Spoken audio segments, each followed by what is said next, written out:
Je veux qu'on me foute la paix. Merci, c'est pas facile à trouver. Vous avez un emploi, monsieur Lebowski? Super, monsieur. Super. Pour le cinéma, monsieur Leblanc, pour le grand écran, pas pour la petite lucarne. C'est l'heure. C'est l'heure du... Critique du cinéma. Aujourd'hui, je suis content. On va parler d'un des réalisateurs dont j'ai vu tous les films et dont je suis ultra fan. À l'occasion de la sortie d'un de ses nouveaux films, Incroyable mais vrai, et je dis l'un de ses nouveaux puisque vous avez peut-être entendu parler de Fumer fait tousser, qui est son prochain film qui a déjà été projeté à Cannes, mais là on parle pas de celui-là parce qu'il n'est pas disponible. On va parler d'un réalisateur français atypique, quelqu'un qui a fait quelque chose de différent dans le spectre cinématographique français ces dernières années, le bien nommé Monsieur Quentin Dupieux. I'm starting to like it. Door just opened. Come on, be a good boy. Blow my head off. Again. Come on, closer. You get one of your guys with that flamethrower. Just...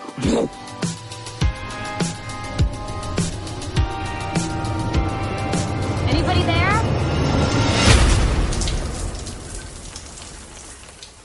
Il faut savoir que Quentin Dupieux n'est à l'origine pas du tout prédestiné à faire carrière dans le cinéma. Et il n'a pas du tout commencé dans le milieu artistique cinématographique.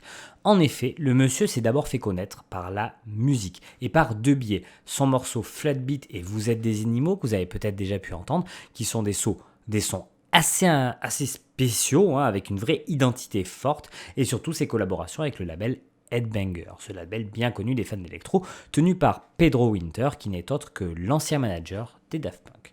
Il définit lui-même son style par quelque chose où il essaie de créer une musique inécoutable, voire même il essaye de donner l'envie de stopper la track, donc stopper la musique si vous préférez. Et il pense sincèrement que l'art n'est que plus beau quand on n'a pas besoin d'y réfléchir. Pour son entrée dans le cinéma, M. Dupieux commence par un simili making-of appelé Non-Film, avec comme tête d'affiche Sébastien Tellier, personnage assez iconique de la musique française. Il définit largement son aspect méta et complètement barré dès ce film-là. Il continuera avec plusieurs courts-métrages et connaîtra un vrai début de carrière avec Steak, un film qui est mené par le duo Eric et Ramzy, où cet humour un petit peu absurde fonctionne extrêmement bien. Faire venir des stars pour les mettre dans des films loufoques, c'est devenu clairement une marque de fabrique. Et on ne cite plus le nombre de personnes qui sont venues devant lui.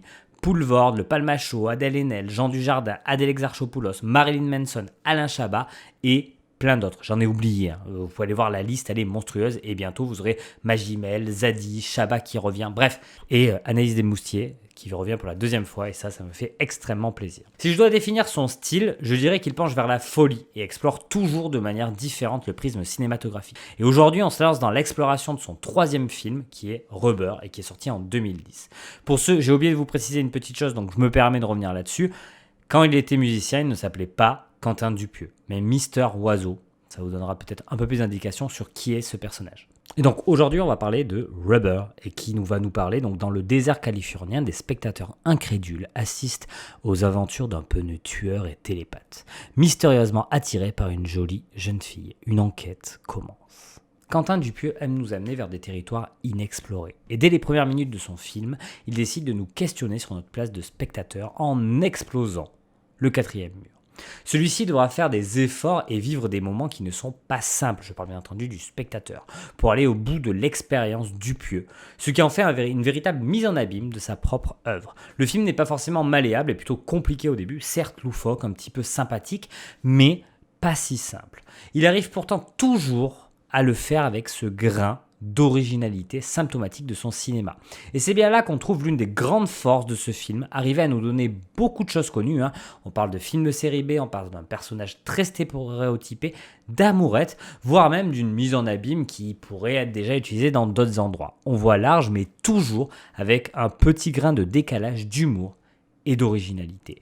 Je parle par exemple du personnage du policier qui arrive au début, avec ses plans fixes, cette arrivée tranquillement, cet ouvrage de coffre et tout ce qui va s'en suivre. Ça nous donne un ton original. On est aussi face à un film qui aime rendre hommage aux inspirations de Quentin Dupieux. Il invoque pour ce film la No Reason qui émaille le tout, mais j'y vois aussi le surréalisme allemand et une pointe de folie qui a toujours parsemé les œuvres d'art de Quentin. La No Reason, pour vous expliquer un petit peu ce que c'est l'idée que rien n'a de raison. Rien n'aurait réellement de raison dans les films. Pourquoi Indiana Jones a un fouet et un chapeau? Eh bien, il n'y a pas vraiment de raison, ce n'est jamais expliqué. Là, on va jouer sur ça, tout, mais en mettant les potards au max et en rendant le tout complètement fou.